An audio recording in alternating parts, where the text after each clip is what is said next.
Durante décadas, millones de personas crecieron viendo al Chavo esconderse en su barril, a Don Ramón huyendo de la renta, a Kiko presumiendo sus juguetes y a Doña Florinda repartiendo cachetadas.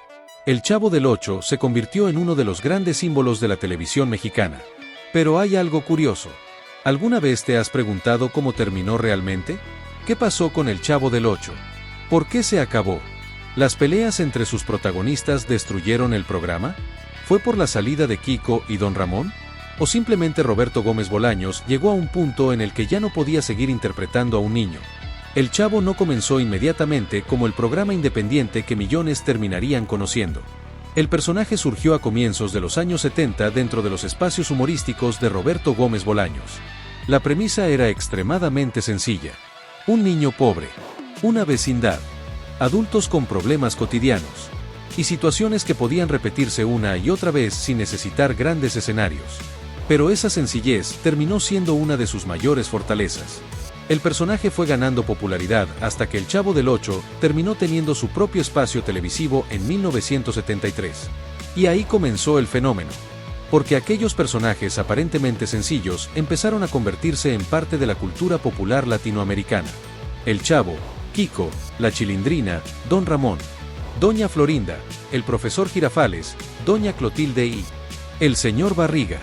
Y una vecindad que terminaría siendo reconocida por millones de personas que jamás habían pisado México.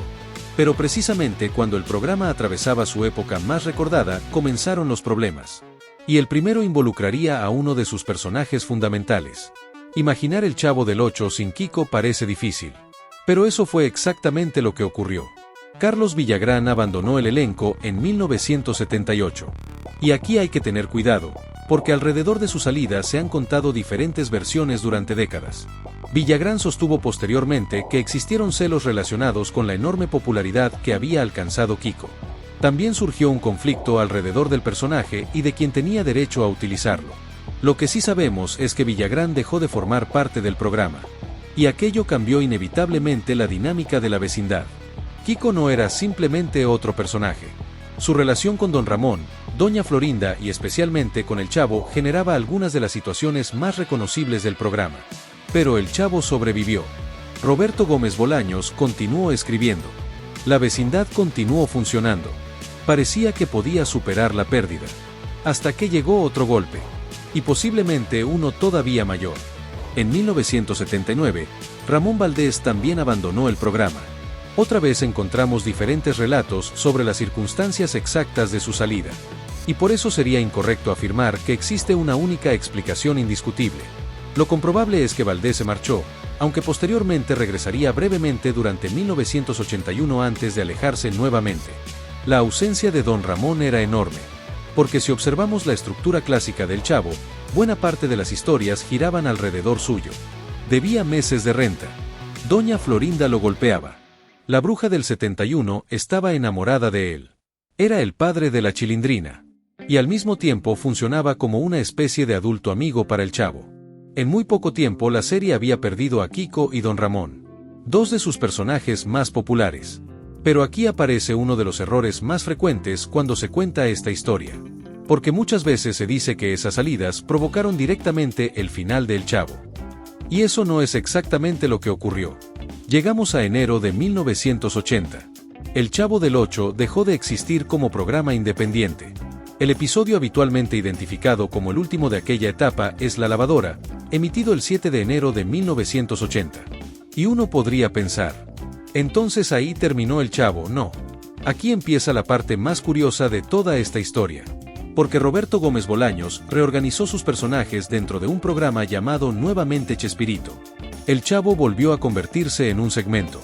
En otras palabras, la serie había terminado, pero el Chavo no. La vecindad siguió apareciendo. Los personajes continuaron teniendo historias. Y Chespirito siguió interpretando al niño durante más de una década. Había ocurrido el primer final. El definitivo todavía estaba muy lejos. Durante los años 80, los sketches del Chavo continuaron dentro de Chespirito. Pero inevitablemente ya era una producción diferente. El tiempo estaba pasando. Algunos integrantes iban desapareciendo del elenco. Otros personajes ganaban mayor protagonismo. Y varias historias antiguas fueron reinterpretadas o adaptadas nuevamente. Eso explica algo que probablemente muchos espectadores han experimentado.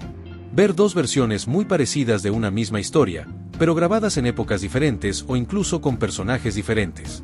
Gómez Bolaños reutilizaba ideas y estructuras que habían demostrado funcionar.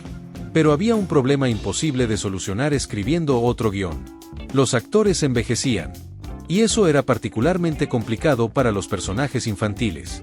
Porque el Chavo podía seguir teniendo 8 años dentro de la ficción. Pero Roberto Gómez Bolaños no. Cuando comenzó a interpretar al Chavo, Gómez Bolaños era un adulto. Ese contraste siempre había formado parte de la naturaleza del programa. Los niños eran interpretados por adultos. Pero para comienzos de los años 90, Chespirito ya había superado los 60 años. Y cada vez resultaba más difícil interpretar físicamente a un niño.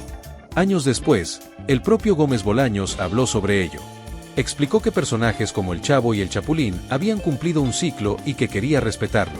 María Antonieta de las Nieves también contó posteriormente que Roberto se sentía demasiado mayor para continuar interpretando a un niño de 8 años. Y Rubén Aguirre reconocería igualmente que, conforme pasaban los años, interpretar personajes infantiles se hacía cada vez más difícil.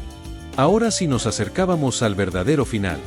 Después de aproximadamente 2 décadas interpretándolo, Roberto Gómez Bolaños finalmente dejó atrás al Chavo. El último sketch se emitió el 12 de junio de 1992, dentro del programa Chespirito. Para entonces Gómez Bolaños tenía 63 años. Y lo extraño es que aquel capítulo tampoco funcionó como una despedida tradicional. No hubo una gran ceremonia. No descubrimos finalmente quiénes eran los padres del Chavo. No abandonó la vecindad. No se resolvieron todos los misterios. Simplemente, dejaron de producirse nuevos sketches del personaje. Incluso María Antonieta de las Nieves contó años después que el elenco no recibió una gran notificación anunciando que acababan de grabar definitivamente El Chavo. Y eso explica por qué millones de espectadores nunca sintieron que hubieran visto el final. Porque realmente no existió un final narrativo convencional. El Chavo simplemente dejó de regresar. Entonces, ¿las peleas acabaron con el Chavo? No de manera directa. Las disputas y salidas dentro del elenco sí fueron importantes. Y con los años el reparto clásico fue transformándose. Pero afirmar que el Chavo terminó simplemente porque todos se pelearon no encaja con la cronología. ¿Por qué? Porque Kiko salió en 1978. Don Ramón se marchó originalmente en 1979. Y aún así, el Chavo continuó apareciendo hasta 1992. Estamos hablando de más de una década. El final definitivo parece tener una explicación mucho más sencilla. El tiempo. Roberto Gómez Bolaños envejeció. El elenco envejeció. La televisión cambió. Y un personaje diseñado para ser eternamente un niño estaba siendo interpretado por un hombre que ya había superado los 60 años. Había llegado el momento. Pero la historia pudo haber terminado de una manera completamente diferente. Y posiblemente estaríamos hablando hoy de uno de los finales más polémicos de la historia de la televisión latinoamericana. Roberto Gómez Bolaños contó años después que llegó a pensar en un final definitivo para su personaje. El Chavo saldría de la vecindad. Y moriría atropellado. Sí, el Chavo podía morir. La intención habría sido cerrar definitivamente la historia del personaje. Pero Gómez Bolaños desistió. Según relató, una de sus hijas, que era psicóloga, le hizo ver el impacto negativo que una escena así podía tener sobre los niños que admiraban al personaje. Y probablemente fue una buena decisión. Porque imaginemos por un momento el recuerdo colectivo del Chavo del Ocho si después de décadas de golpes, tortas de jamón, juegos y problemas en la vecindad, todo hubiera terminado con la muerte del protagonista. En cambio, el Chavo recibió algo mucho más extraño. Nunca tuvo realmente un final. Aunque el Chavo dejó de producir nuevos sketches en 1992, Chespirito continuó. Gómez Bolaños todavía tenía otros personajes y formatos. Pero tampoco sería eterno. En 1995 llegó el final del programa. Para entonces, la televisión mexicana era muy diferente a aquella en la que Chespirito había comenzado. Gómez Bolaños explicó posteriormente que el Chavo y el Chapulín habían cumplido su ciclo. Así terminó una etapa de aproximadamente un cuarto de siglo. Pero ocurrió algo extraordinario. El programa terminó, pero su presencia televisiva prácticamente no. Las retransmisiones permitieron que generaciones nacidas mucho después de los episodios originales conocieran la vecindad. Para muchos niños de los años 90 o 2000, El Chavo parecía un programa contemporáneo porque seguía apareciendo constantemente en televisión. Y ahí probablemente encontramos la verdadera razón de su longevidad. No necesitaba que el espectador conociera México. No necesitaba grandes efectos especiales. Ni siquiera necesitaba una historia continua. Los problemas eran universales. Las retransmisiones hicieron que nuevas generaciones volvieran a entrar por aquella puerta. Y cada vez que alguien escucha, fue sin querer queriendo. La vecindad vuelve a abrir. ¿Qué otro programa mexicano recuerdas y nunca entendiste por qué desapareció? Porque hay muchas historias de la televisión mexicana que terminaron sin que el público conociera realmente qué había ocurrido. Y en esta nueva sección de Noti TV Plus México, vamos a descubrirlas.